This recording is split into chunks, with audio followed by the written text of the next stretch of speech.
अस्सलाम वालेकुम स्टूडेंट्स। आज जो लेक्चर नंबर 5 हमने शुरू किया था डिजास्टर नर्सिंग का, तो ये इसका लास्ट पार्ट है और इसी पार्ट में हम डिस्कस करेंगे कि डिजास्टर नर्सिंग में नर्सिंग की क्या रूल्स और रिस्पॉन्सिबिलिटीज होते हैं। ओके, अच्छा, तो सबसे पहले disaster preparedness including risk assessment and multi disciplinary management strategies at all system level. Disaster management जब आप करते हो ना, डिजास्टर प्रिपेयर्डनेस में मेनली आते हैं रिस्क असेसमेंट और मल्टी डिसिप्लिनरी कोलैबोरेशन आते हैं, कोऑपरेटिवनेस आते हैं। और ये जो रिस्क असेसमेंट और मल्टी डिसिप्लिनरी मैनेजमेंट स्ट्रेटजीज है, तो ये इफेक्टिव रिस्पांस डिलीवरी के लिए बहुत ज़्यादा क्रिटिकल होते हैं। Critical to delivery of effective response के लिए बहुत ज़्यादा इंपॉर्टेंट होता है। अब वो इफेक्टिव रिस्पांस किस चीज़ को होता है? वो जो है ना, short medium and long term health needs of disaster stricken population. ये इफेक्टिव रिस्पांस आप देते हो जो स्ट्रेकन पॉपुलेशन की नीड्स होते हैं, वो नीड चाहे वो शॉर्ट टर्म हो, मीडियम टर्म हो या लॉन्ग टर्म हो।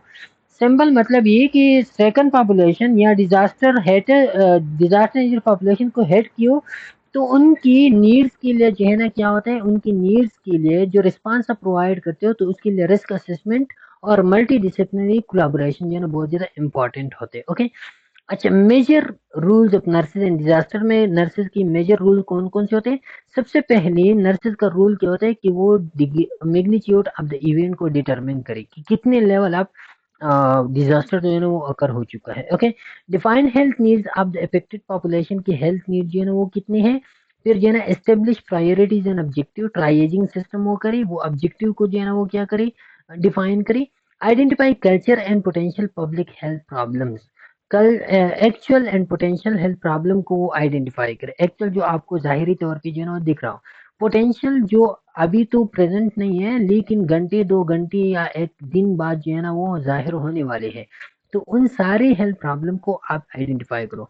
Determine resources need to respond to the health needs, to the needs identified. और साथ में determine resources needed to respond to the needs identified. और जो नीड्स है उन नीड्स के लिए जो रिसोर्सेज चाहिए होते हैं, तो उसको आप डिटरमिन करो कि कितनी रिसोर्सेज, कौन कौन सी रिसोर्सेज चाहिए होते हैं। ओके, फिर जो है ना collaborate with other professional disciplines, governmental and non governmental agencies. फिर जो है ना ये कोलैबोरेशन, आप जो है ना वॉलेंटियर्स को आप बुला दो, गवर्नमेंटल नॉन गवर्नमेंटल एजेंसीज को जो है ना आप बुला लो। तो ये भी जो है ना क्या होता है, ये कोलैबोरेशन भी रूल होता है नर्सेज की कि वो जो है ना कॉल करेंगे इनको। अच्छा, maintain and unified change of command, command जो इधर होते हैं तो वो क्या हो, वो मेंटेन रखे और उसको यूनिफाइड रखे, ताकि कोई डिसऑर्डरनेस, कोई डिसऑर्गेनाइजेशन जो है ना वो करना हो जाए। ओके, कम्युनिकेशन बेस्ट चीज होता है कि कम्युनिकेशन को जो है ना वो इम्प्रूव करे। इसी कंडीशन में वो कम्युनिकेशन से जो है ना बेस्ट तरीके से कम्युनिकेशन टेक्निक्स को वो इधर इस डिजास्टर कंडीशन में जो है ना वो यूज करे। अच्छा, disaster timeline and nursing action responsibility. Disaster वक्त में नर्सिंग की कौन कौन सी एक्शन और रिस्पॉन्सिबिलिटी होते हैं? तो during the pre impact phase क्या होते हैं, फिर जो है ना पोस्ट इम्पैक्ट फेज में, और फिर जो है ना पोस्ट इम्पैक्ट फेज में नर्सिंग की कौन कौन सी रिस्पॉन्सिबिलिटीज होते हैं। प्री इम्पैक्ट फेज कौन सा फेज होता है? जहाँ पे जो है ना डिजास्टर आकर नहीं हुआ हो चुका, तो इसी फेज में क्या होता है, इसमें जो है ना आप प्लानिंग करते हो, प्रिपेयर्डनेस करते हो, इसमें जो है ना प्रिवेंशन और वार्निंग होता है, जो हमने पहले वाले पार्ट में डिटेल से डिस्कस किया था। अब ये इम्पैक्ट फेज कौन सा होता है? इम्पैक्ट फेज ये जब डिजास्टर अकर होता है, तो इस डिजास्टर की अकरिंग से लेकर 24 आवर तक या 72 आवर तक, ये जो टाइम होता है ये फिर डिपेंड करता है डिजास्टर टू डिजास्टर। तो ये होता है इम्पैक्ट फेज। अब इसी फेज में जो है ना रिस्पांस आता है, इसी फेज में इमरजेंसी मैनेजमेंट और मिटिगेशन जो है ना ये ज्यादातर होते हैं इसी इम्पैक्ट फेज में होते हैं। और फिर जो है ना पोस्ट इम्पैक्ट फेज में क्या होता है, ग्रेटर देन 72 आवर, ज्यादातर जो है ना ये 72 आवर से ज्यादा टाइम। इसमें क्या होता है, इसमें जो है ना रिकवरी, रिहेबिलिटेशन और एवालुएशन, ये चीजें जो है ना ये होते हैं पोस्ट इम्पैक्ट फेज में। अब सबसे पहले प्री इम्पैक्ट फेज में नर्सिस की क्या रूल होते हैं? प्री इम्पैक्ट फेज में सबसे पहले participate in the development of the community, disaster plan. सबसे पहले जो कम्युनिटी में डिजास्टर के लिए प्लान तैयार की जाती है तो उसमें इसमें पार्टिसिपेट करना है। दूसरा participate and community risk assessment. Risk assessment जो होते हैं तो उसमें पार्टिसिपेट करना है। रिस्क असेसमेंट में क्या देखा जाता है, हेजर्ड एनालिसिस की जाती है। जितनी भी हेजर्ड अप्रोच होते हैं तो उनको यूज करके हेजर्ड एनालिसिस की जाती है। हेजर्ड के लिए जो है ना हेजर्ड मैपिंग की जाती है कि ये जो हेजर्ड अकर होने वाला है तो ये किस टाइप का हेजर्ड है। वल्नरेबिलिटी एनालिसिस की जाती है कि कितना वल्नरेबल है पॉपुलेशन इसको। ओके, फिर जो है ना initiate disaster prevention measures. Disaster prevention, disaster के लिए प्रिवेंशन मेजर जो है ना वो तैयार की जाती है। और इसी में क्या होता है, प्रिवेंशन और removal of hazard. Prevention major में क्या होता है कि हैजर्ड को आप रिमूव करो, डिजास्टर तो अभी आकर नहीं होने वाला है। प्रिवेंशन में यही आता है कि आप हैजर्ड को रिमूव करो। फिर जो है ना मोमेंट री एलोकेशन ऑफ रिस्क पॉपुलेशन। जो एट रिस्क पॉपुलेशन होता है तो उसको आप माइग्रेट करो, उसको आप री एलोकेट करो किसी और जगह में। और फिर जो है ना पब्लिक अवेयरनेस कैंपेन जो है ना वो आप चला दो। साथ में establishment of early warning symptoms. और आप जो है ना अर्ली वार्निंग सिस्टम सिम्टम जो है ना वो क्या करो, वो आप एस्टेब्लिश करो ताकि जो डिजास्टर होने वाला हो तो डिजास्टर से पहले कौन कौन सी वार्निंग जो है ना वो दी जाएंगे और किस तरह दी जाएंगी तो उसके लिए आपको वो आप एस्टेब्लिश करो। फिर जो है ना perform disaster drills and table top exercise. Disaster drill जो है ना आप लोगों को करवाओ। जैसे कि जो वॉलंटियर ऑर्गेनाइजेशन में होते हैं ना तो इनको लोगों को जो है ना वो करवाते हैं कि फ्लड आते हैं या अर्थक्वेक आते हैं या इस तरह की कोई और कंडीशन आता है तो आपने क्या क्या करना है, तो पहले से उनको प्रिपेयर की जाती है, वो एक्सरसाइज दी जाती है। अच्छा, फिर ये ना identify educational and training needs for all nurses.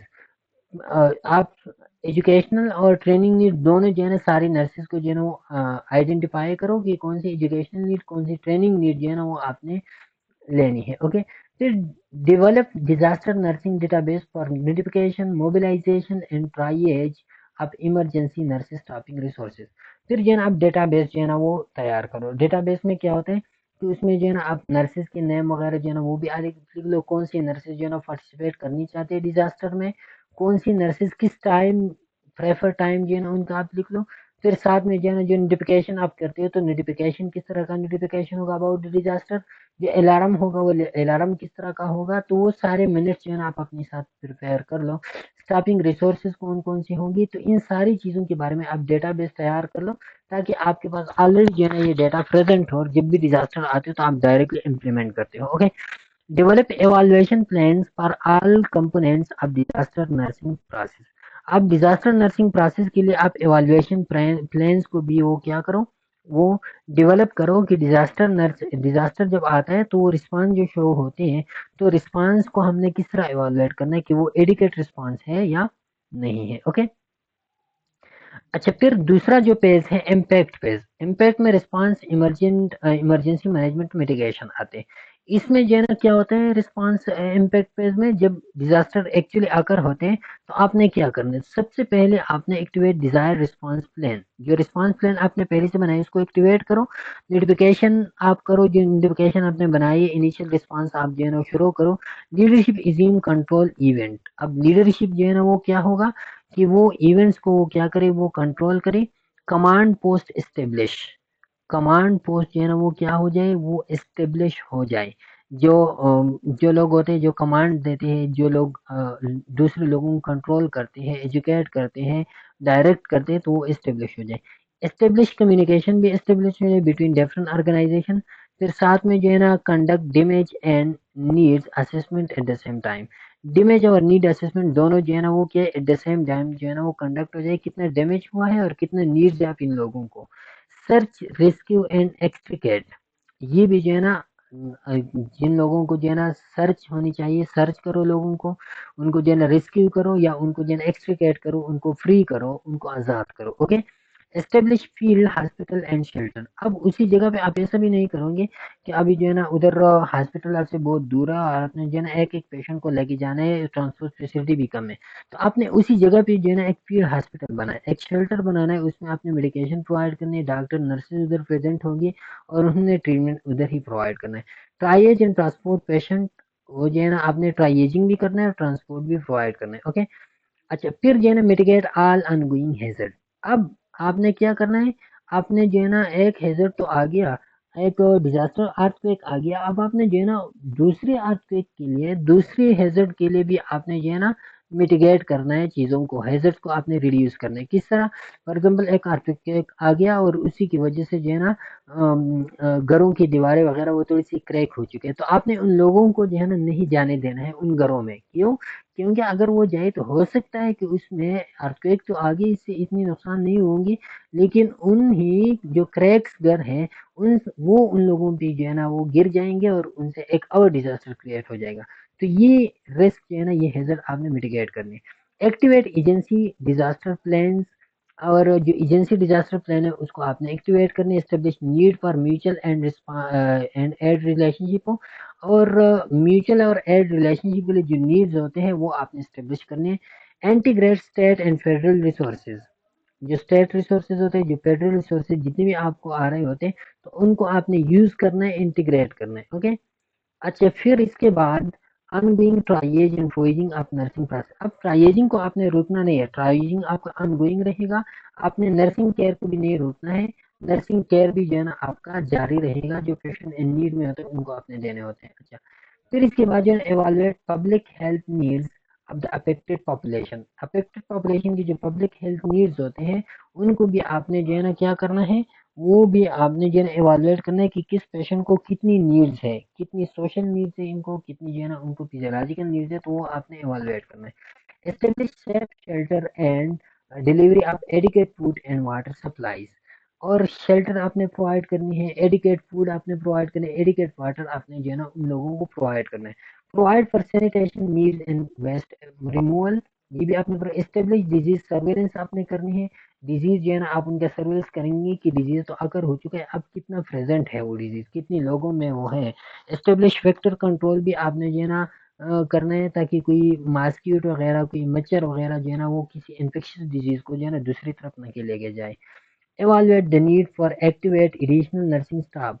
अब आपने एवालुएट करना है कि एडिशनल नर्सिंग स्टाफ जो है ना उनकी ज़रूरत है या नहीं है, तो वो भी आपने क्या करना है, एवालुएट करना है।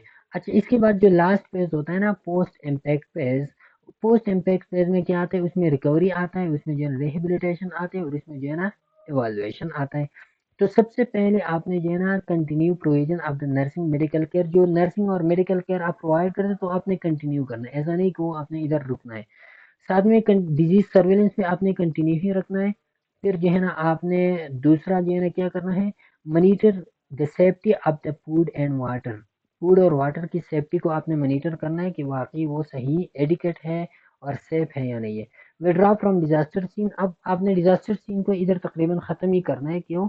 क्योंकि अब रिकवरी स्टेज है, रिकवरी जो है ना वो तकरीबन होने वाले हैं, तो ये डिजास्टर सीन अब ख़त्म होने वाले हैं। रिस्टोर पब्लिक हेल्थ इंफ्रास्ट्रक्चर जो है ना आपने रिकंस्ट्रक्शन आपने करना है, दोबारा डेवलपमेंट आपने करना है। और फिर जो है ना restore public health infrastructure, retriage and transport a patient to appropriate facilities. अब आपने जो है ना दोबारा रीट्राइएजिंग करना है, जो पेशेंट जो है ना वो अब ज़्यादा नीड्स में होते हैं, पहले वो कम नीड्स में थे, हो सकता है कि वो जो है ना उसमें कुछ पेशेंट ऐसे होते हैं जिनकी कंडीशन सीवियर हो जाते हैं, तो वो आपने जो है ना ट्रांसपोर्टेशन प्रोवाइड करना है। यूनाइट फैमिली मेम्बर्स को आपने जो है ना दोबारा यूनाइट करना है, उनको हौसला देना है, उनको इत्मीनान देना है।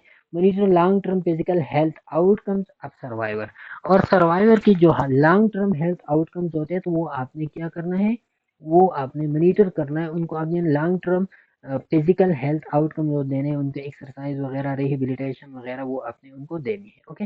मॉनिटर मेंटल हेल्थ स्टेटस आपने जो है ना सर्वाइवर की मालूम करना है। Provide counselling and debriefing for staff, counselling आपने प्रोवाइड करना है और स्टाफ को दोबारा से ब्रीफ करना है कि क्या करना है क्या नहीं करना। Provide staff with adequate time up for rest, और अब स्टाफ ने जो है ना अपना काम पूरा किया, तो उनको जो है ना आप रेस्ट के लिए एडिकेट टाइम देंगे, 1-2 दिन की छुट्टी भी आप उनको जो है ना देंगे। ओके, जब डिजास्टर जो है ना खत्म हो जाए, रिकवरी सब कुछ हो जाए। Evaluate disaster nursing response action. Disaster nursing response action जो है ना वो किस तरह था, उसको आप एवालुएट करेंगे कि हमने एक्शन तो प्रोवाइड किया, उसमें जो है ना हमने एडिकेट एक्शन प्रोवाइड किया, रिस्पांस प्रोवाइड किया या नहीं था। Revise original disaster preparedness plan, और जो प्रिपेयर्डनेस प्लान आप नेक्स्ट डिजास्टर से मना होने के लिए आप करते हो, तो वो प्लान जो है ना आप क्या करेंगे, वो आप इधर जो है ना वो आप रिवाइज करेंगे। तो ये हमने जो है ना ये सारी की सारी चीज़ें हमने पहले ही पढ़ी है, इसी वजह से इसमें कुछ एक्सप्लेनेशन की ज़रूरत नहीं होती। ओके।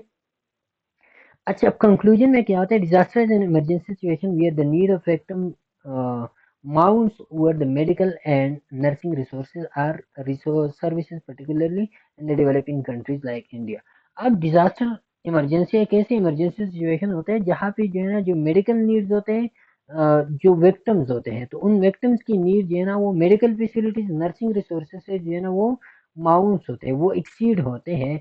और ख़ासकर जो अवेलेबल रिसोर्सेज होते हैं तो वो कम पड़ जाते हैं, और ख़ासकर उन कंट्रीज़ में जो डेवलपिंग कंट्रीज है like India Pakistan, where the resources are already short, the situation becomes worse। यहाँ पे रिसोर्सेज ऑलरेडी शॉर्ट होते हैं और इसी की वजह से सिचुएशन और भी खराब होती है। Therefore coordination of action and various department essential capacity for efficient management of mass casualty.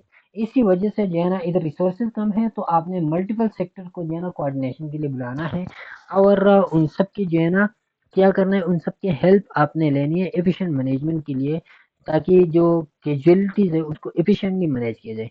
So in such A scenario of prudent nurse, एक विजडम या वाइज नर्स जो होते हैं, एक जुडिशियसनेस नर्स जो होते हैं, वो शुड बी रिसोर्सफुल, वो रिसोर्सफुल होंगे। रिसोर्सफुल का मतलब उसके साथ स्किल्स होते हैं, उनके साथ नॉलेज होते हैं, making best use of the available resources like governmental non governmental organisation.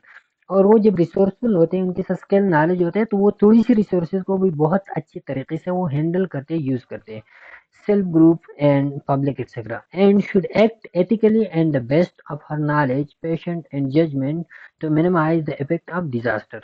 अब ये जो है ना ये क्या करेगा, ये जो एक्शन प्रोवाइड करता है तो वो एक्शन वो एथिकली प्रोवाइड करता है, और वो अपनी नॉलेज के बेस पे जो है ना अपनी पैशन के बेस पे अपनी जजमेंट के बेस पे एंड इफेक्टिव और एथिकल और बेस्ट जो है ना वो केयर प्रोवाइड करता है। और वो जो है ना इसी के बेस पे जो है ना वो डिजास्टर के इफेक्ट को क्या करते हैं, वो मिनिमाइज करते हैं। ओके।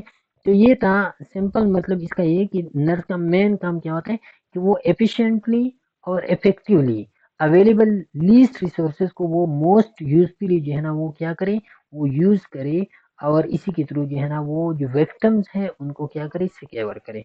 तो ये था आज का हमारा डिजास्टर नर्सिंग का लेक्चर। उम्मीद है आपको जो है ना समझ आ गया होगा। इंशाल्लाह फिर नेक्स्ट लेक्चर पे मुलाकात होगी, तब तक के लिए इजाज़त दीजिए। अल्लाह हाफिज़।